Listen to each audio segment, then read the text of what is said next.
In June 2022, the government of Ghana signed an agreement with the African Development Fund of the African Development Bank to implement post-COVID-19 skills development and productivity enhancement projects, Psdpep. The Psdpep is being implemented by the Social Investment Fund in partnership with the Ghana News Agency, the Microfinance and Small Loan Center, MASLOC, and the University of Ghana.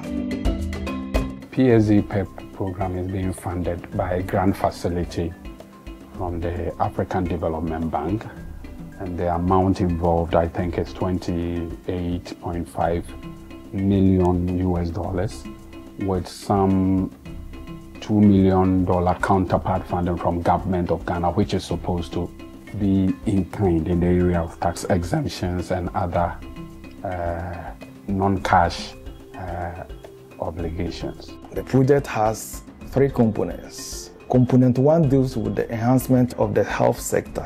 Then component 2 focuses on restoring livelihood, and then component 3 focuses on project management. Psdpep project, or the post-COVID-19 skill development and livelihood enhancement program, was developed as a post-COVID-19 recovery program to help strengthening the Ghanaian health sector to be able to match up to any future pandemic, and also help those who lost their livelihoods in the course of the pandemic to regain their livelihood. So principally, it is a skill development project intended to restore livelihoods and to also build the resilience of the Ghanaian health sector for any pandemic in the future. And for component 1, the focus is on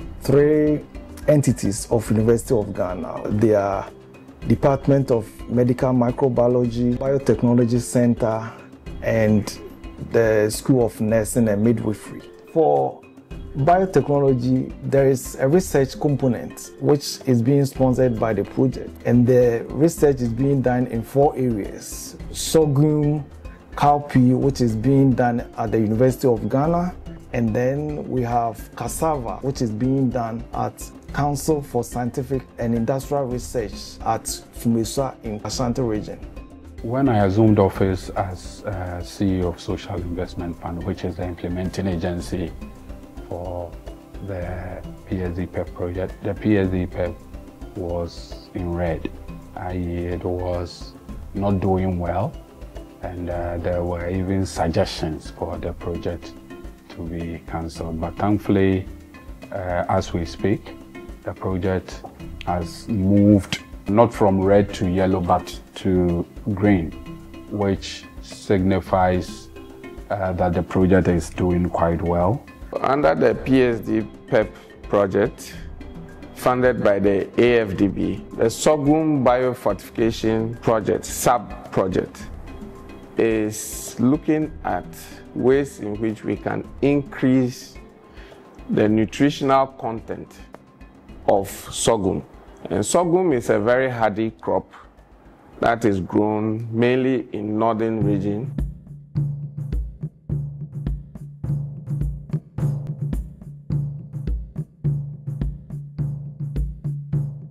Research institutes, the universities and other stakeholders have worked on cassava for some time now, seeking to address cassava mosaic disease, which is the most economical disease of viruses or viral disease on cassava. It means it has a major impact, economical impact, negatively on cassava. So as a result, it hinders yield and then kind of demolish or whatever is expected to come at the end of it, farmers' income decrease. So the purpose of this project is to pick up those farmer-preferred varieties and then introgress the CMD resistance into them. But the other aspect is that all these local varieties, or I would say assertions, that these farmers still maintain on their fields, most of them are ACMV or CMD susceptible, which means that they easily can succumb to the CMD disease.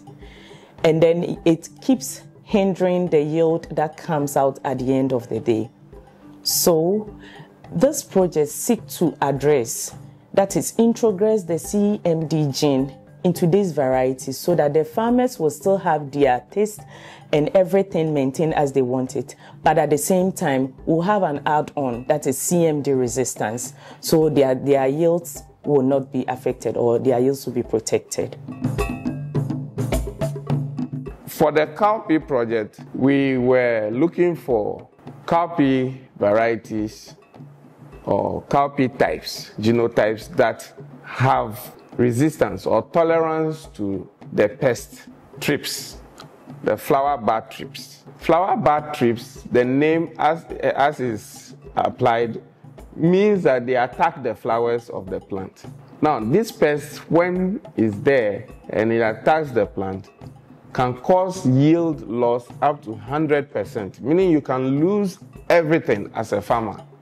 Now, this flower bud thrips, we have found resistance to the pest, but the resistance we found is the same as another that was found in southern Sudan, and that material, the genotype, we call it Sanzi.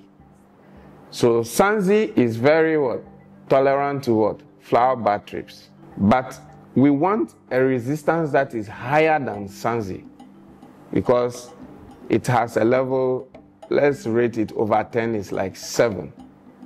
We are looking for something that is really, really resistant to the pest. So the beta-carotene enhanced cassava research seeks to address hidden hunger in cassava. That is, the cassava that we take, we all know is carbohydrates. But once we have an add-on vitamin, like the provitamin A or beta-carotene, it makes the cassava nutritionally enhanced or rich. In that, when you take this cassava, you are not only getting your carbohydrates, but you are also getting a precursor for vitamin A, which helps with good eyesight, which is good for pregnant women, and it's even good for growing children. The challenge of malnutrition is what we are trying to address using sorghum, biofortified sorghum. Sorghum that has rich mineral and vitamins and proteins. So by the end of this project, we hope to have materials that we will test in various locations and see how they perform, and then recommend it for farmers to use. And also, when they use it, then it means the beer that they will be producing will also be what? Richer in nutrients. At the end of the cowpea project, we hope to understand the genes that are responsible for the thrips resistance. And also, we hope to now have materials that are resistant to the thrips, and then do multi-locational trials and test and then release them to farmers. At the end of this project, it is expected that we'll have all the 100 genotypes or more that came out from the crosses. We would have them introgress, or the CMD resistance introduced in them, and that will mean that they have higher resistance or tolerance to CMD. And as such, this time when we release it back to the farmers, once they plant it on their fields, they are going to have better yields than before. It is expected that at the end of this beta-carotene enhanced cassava research program, we'll come out with cassava varieties that are rich in beta-carotene. And not only beta-carotene, you know, for our part of the country or Ghana, most people are interested in their fufu. So this beta-carotene cassava is what our farmers usually call banchibodie. It has a yellowish appearance, more yellowish than what we always see with our white cassava. And with that, we would have improved nutrition. But this banchibodie that our farmers usually give us, most of them do not have high poundability. And with poundability, I mean, when you use it for fufu, it's not that, the mealiness is not that good.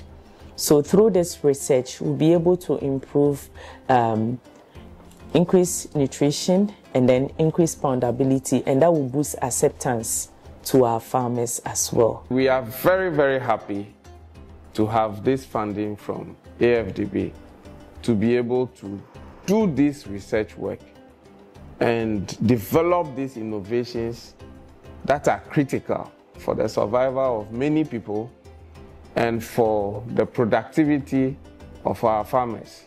So we just want to thank the donors and also thank all the people involved, the Social Investment Fund and the University of Ghana, our leadership, as well as Professor Ofe. This is largely as a result of the contribution of the team at the PIU, the procurement specialist, monitoring and evaluation, the administrator, and all the other supporting staff, as well as the team we have from the bank and our other implementing partners like Professor Ofe of the Biotechnology Department of the University of Ghana, Professor Kwame Nasego of the Medical Microbiology Center, Professor Florence Nab of the School of Nursing and Midwifery of the University of Ghana, and Mr. Albert Owusu of the Ghana News Agency. Without their support, without